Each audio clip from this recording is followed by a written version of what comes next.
नमस्कार दोस्तों, जन्मभूमि टीवी के नए एपिसोड में आपका स्वागत है। आज हम बात कर रहे हैं दिल्ली की राजनीति के बारे में। जैसा कि आपको पता है कि दिल्ली के नए मुख्यमंत्री रेखा गुप्ता जी ने शपथ ले ली है, काम करना शुरू कर दिया है और आतिशी जी जो पहले मुख्यमंत्री थी वो लीडर ऑफ अपोजिशन हैं और वो आम आदमी पार्टी की तरफ से विधानसभा में और दिल्ली में मोर्चा संभालने के लिए तैयार हैं।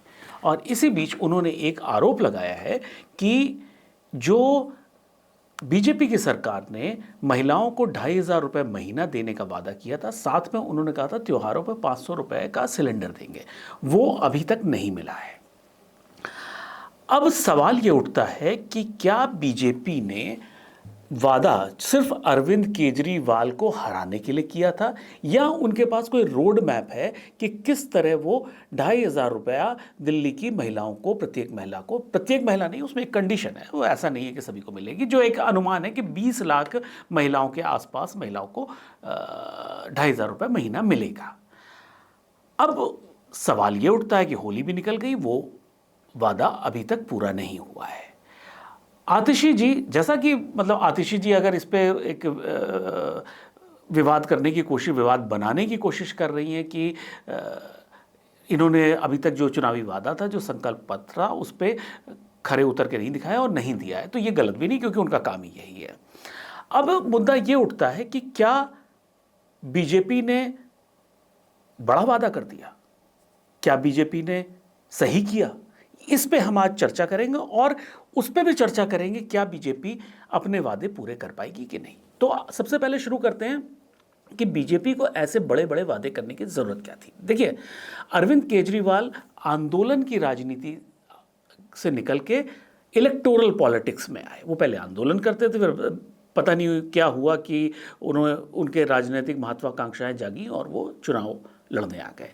और वो जब चुनाव लड़े तो उन्होंने जो साउथ की टिपिकल पॉलिटिक्स थी, फ्रीबी की राजनीति, रेवड़ी राजनीति, उसको दिल्ली में उन्होंने उसका प्रयोग किया और फ्री बिजली, फ्री पानी और फ्री यात्राएं, बस यात्राएं, इस तरह से करके इन्होंने शुरू कर दिया, जो इनको बड़ी अच्छी लगी, जनता को क्लिक कर गई और ये यहाँ पे 70 में से 67 सीटें जीत के इन्होंने सरकार बना ली। दोबारा भी उनके कुछ हुआ भी, कुछ नहीं हुआ, मिला जुला के ऐसा रहा। अच्छा, जो इनके ऑपोजिशन में कांग्रेस एकदम हाशिए पे चली गई थी, तो जो बीजेपी ही पॉलिटिक्स में थी, थोड़ा बहुत बीजेपी ही थोड़ा टक्कर दे रही थी, तो उनके साथ मजबूरी क्या थी? वो राष्ट्रीय पार्टी है, वो एक क्षेत्रीय दल जो आम आदमी पार्टी है उसकी तरह, जिसे उस समय तक सिर्फ दिल्ली में चुनाव लड़ना था। दिल्ली में वो कुछ भी वादा करके वो चल सकता है कि हम वो कुछ भी चांद लाने का वादा कर सकते हैं, क्योंकि उनको सिर्फ दिल्ली में ही करना है ना। लेकिन बीजेपी के लिए मुश्किल काम है कि अगर वो कोई भी वादा दिल्ली में करेंगे तो उसी वादे को लेके इनको असम भी जाना पड़ेगा, इसी वादों पे इनको महाराष्ट्र भी जाना पड़ेगा, उन्हीं वादों पे इनको हिमाचल भी जाना पड़ेगा। तो कोई भी राष्ट्रीय दल जो होता है वो उल्टे सीधे प्रॉमिसेस करने में थोड़ा सा हिचकिचाते हैं। हालांकि कांग्रेस भी वादे करने में उस्ताद है। वो, अगर आप लोग को याद हो तो पिछले चुनाव में खटाखट बहुत फेमस हुआ था, क्योंकि उन्हें पता था कि वो सरकार नहीं बना रहे हैं, तो उन्होंने खटाखट योजना का शुभारंभ कर दिया। अगर सरकार बन जाती तो देखा जाता क्या होता, लेकिन उस खटाखट के चक्कर में उनके 99 सीटें आ गई।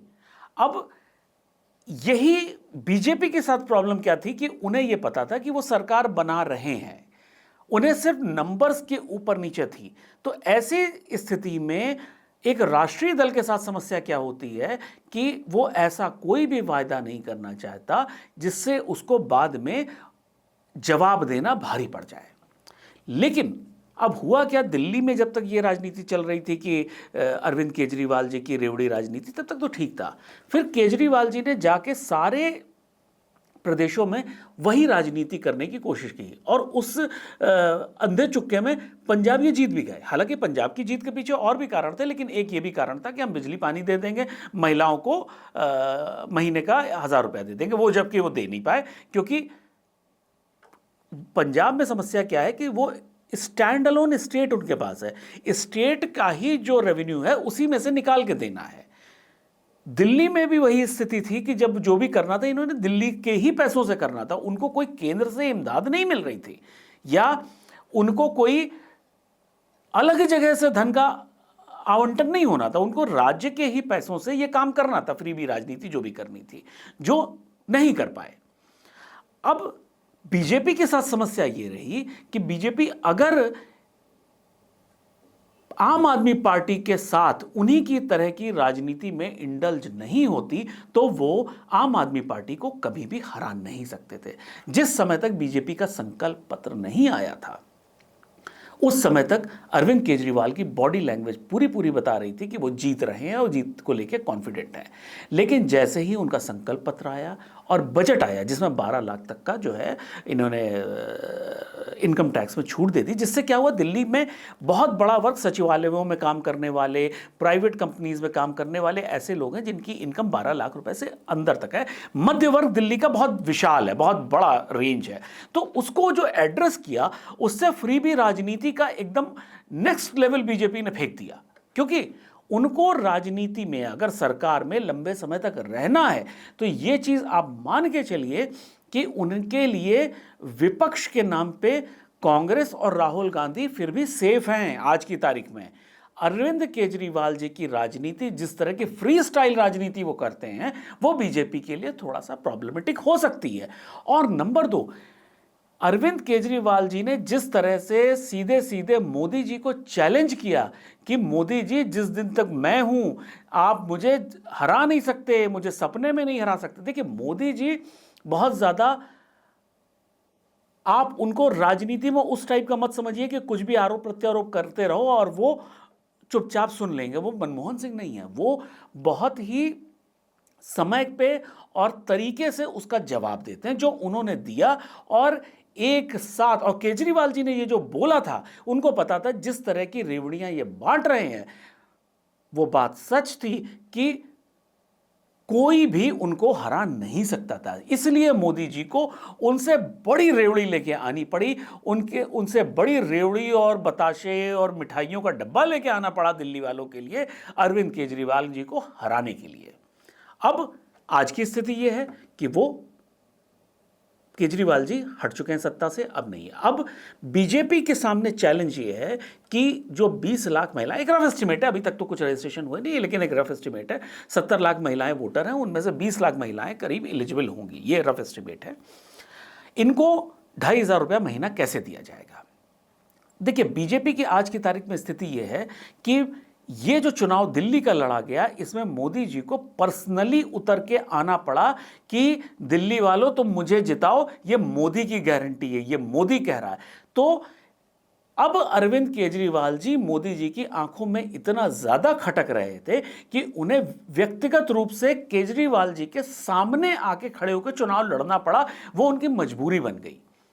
ऐसी स्थिति में क्या नरेंद्र मोदी जी ये किसी भी हिसाब से एक्सेप्ट करेंगे कि उनको केजरीवाल जी या आतिशी जी ये आरोप लगाएं कि देखो दिल्ली वालों, तुमने मोदी जी ने झूठा वादा किया था? और वैसे भी अगर पीएम मोदी के साथ ये है कि वो अपने आप को झूठा वादा करने वाला कभी भी टैग कराना नहीं चाहते हैं, जहां भी उनका वादे जो होते हैं मोरलेस उसको वो पूरे करते हैं। ये राजनीति में हालांकि इतना बड़ा कोई वो होता नहीं है, जो संकल्प पत्र होते हैं, जो घोषणा पत्र होते हैं, आज से 10 साल पहले तक तो सिर्फ एक फॉर्मेलिटी होती थी कि वो संकल्प पत्र या घोषणा पत्र लेके खड़े होते थे, फोटो सेशन होता था और सब भूल जाते थे, पार्टी के ऑफिस में कहीं गोदाम में पड़े होते थे घोषणा पत्र। तो अब घोषणा पत्र पर जो बात हो रही है, जनता के हित में भी है कि घोषणा पत्र पर कम से कम डिस्कशन तो हो रहा है। अब मोदी जी के लिए सबसे बड़ा चैलेंज है कि किस तरह से इसको, ये जो योजना है उसको क्रियान्वयन कैसे किया जाए। देखिए, आज के टाइम में जो स्थिति है वो ये है कि एक ये जो 2,500 रुपया फ्री बिजली पानी और फ्री यात्रा है सो है, उससे बड़ा जो मोदी जी ने वादा किया था वो था दिल्ली को साफ हवा देना, दिल्ली को साफ पानी देना, साफ यमुना नदी देना। ये जो 3 मुद्दे हैं ये दिल्ली वालों के दैनिक जीवन से जुड़े हुए हैं। यमुना दिल्ली वालों के दिल से जुड़ी है, साफ हवा दिल्ली वालों के फिर से दिल से जुड़ी है कि अगर साफ हवा होगी तभी तो दिल स्वस्थ रहेगा, साफ पानी उनके स्वास्थ्य से जुड़ा हुआ है, जो अरविंद केजरीवाल जी ने धीरे धीरे करके कोलैप्स कर दिया था। उस पर कोई काम नहीं हुआ था पिछले 10-12 सालों में। और एक चीज़ मैं भूल गया, दिल्ली की सड़कें, सीवर, सब व्यवस्था ध्वस्त हो चुकी है। ये जो व्यवस्था ध्वस्त कैसे हुई? क्योंकि केजरीवाल जी ने जो फ्रीबी राजनीति करी, उसका नतीजा ये निकला कि उनके पास बजट ही नहीं रहा कि वो सड़कें रिपेयर करें, तो करें कैसे? वो सीवर का काम कराएं तो कराएं कैसे? वो नालियां साफ कराएं तो कराएं कैसे? जब पैसे ही नहीं है तनख्वाहें देने को सफाई कर्मचारियों को, जब पैसे नहीं है इंफ्रास्ट्रक्चर को मेंटेन करने के लिए, जो गाड़ियां इन्वॉल्व हैं, जो इंफ्रास्ट्रक्चर इन्वॉल्व है इन सब काम करने के लिए, उसकी रिपेयरिंग के लिए, उसकी मेंटेनेंस के लिए पैसे नहीं है, जो स्मोक टावर्स बने उनको चलाने के लिए लोग नहीं है, उसको रिपेयर करने के लिए पैसे नहीं है। यमुना के लिए 7,000 करोड़ रुपए आवंटित हुए, वो कहां गए किसी को पता नहीं। यमुना के लिए पैसे नहीं। उन्होंने पिछले 10 सालों में फ्रीबी राजनीति के चक्कर में दिल्ली की सारी व्यवस्था को ध्वस्त कर दिया। अब मोदी जी के सामने चैलेंज ये है कि उसको कैसे पूरा किया जाए। अब आप भी ये सोच रहे हो कि मैंने इतनी बड़ी भूमिका बना दी, अब मेरे पास जवाब भी तो होना चाहिए, होगा कैसे? देखिए, मोदी जी सिर्फ दिल्ली में ऐसे अपनी छवि खराब नहीं करेंगे। जब उन्होंने ये वादा किया कि ये मोदी की गारंटी, आप मोदी को वोट दे रहे हो, मोदी व्यवस्था सब ठीक करेंगे। देखिए, यहां पे एक टर्म यूज हुआ, डबल इंजन की सरकार। दिल्ली का बजट इतना बड़ा बजट ही नहीं है। दिल्ली जो है वो एक ऐसा स्टेट है जिसमें से मैक्सिमम चीजें केंद्र के पास है, और भारत सरकार का बजट बहुत ज्यादा है। जो दिल्ली को पेरिस बनाने के लिए या यूरोप का कोई भी शहर बनाने के लिए जिस तरह का धन रिक्वायर्ड है, वो केंद्र सरकार के पास बहुतायत में है। सिर्फ एक ये चीज है कि उसमें योजना के ऊपर काम हो रहा है। एक अभी जो है सत्ता के गलियारों में एक बातें चल रही हैं कि जिन्होंने साबरमती फ्रंट को डेवलप किया था, जिस अधिकारी ने, उसको दिल्ली लाने का प्लान हो रहा है कि यमुना को उसी तरह साबरमती के फ्रंट की तरह पे बनाया जाए, सौंदर्यीकरण किया जाए। तो योजनाओं पे काम हो रहा है। जब हम लोग ये डिस्कस कर रहे थे कि रेखा गुप्ता जी बहुत वीक कैंडिडेट हैं उनको चीफ मिनिस्टर पद के लिए, उनको कैसे दिया गया, वो उसके पीछे कारण यही था, काम केंद्र ने करना है। इस बार दिल्ली सरकार सिर्फ एग्जीक्यूशन मोड में होगी, वो पॉलिसी मोड में नहीं होगी। पॉलिसी क्रिएशन में उसका कोई रोल नहीं होना है, वो एग्जीक्यूशन करेगी।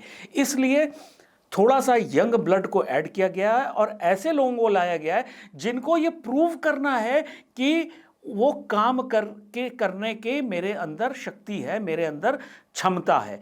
तो ऐसे लोगों को लाया गया है कि जो जान लगा देंगे दिल्ली को, राजधानी को बेहतर बनाने में, खूबसूरत बनाने में और केंद्र की योजनाओं को इंप्लीमेंट करने में।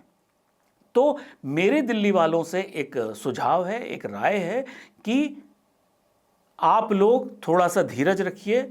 बहुत ही जल्दी दिल्ली में, देखिए, जो भी दिल्ली में जो सिस्टम कोलैप्स थे, वो कोई बहुत बड़ी चीज नहीं कि वो जो केंद्र भारत सरकार के लिए वो बहुत बड़ी चीज है। सड़कें रिपेयर होना बहुत बड़ी चीज है, सीवर रिपेयर होना बहुत बड़ी चीज है, या हवा साफ होना बहुत बड़ी चीज है। दुनिया के बाकी देशों ने जहां पे प्रदूषण की समस्याएं थी, क्या वो सॉल्व नहीं कर पाए? भारत नहीं कर सकता? कर सकता है, लेकिन अभी तक दिल्ली सरकार के पास इच्छा शक्ति नहीं थी। और शायद केंद्र ने दिल्ली सरकार को इतना ज्यादा टाइट इसलिए नहीं किया कि उन्हें भी लगा कि इनको ये बदनामी होने दो, इनको ऐसा किया गया।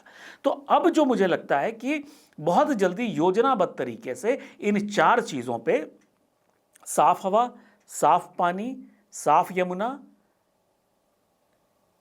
अच्छी सड़कें और सीवर, इस पे काम होगा और बहुत जल्दी दिल्ली को एक बेहतर जीवन मिलेगा। तो बहुत जल्दी फिर जन्मभूमि टीवी में मिलेंगे, तब तक के लिए नमस्कार।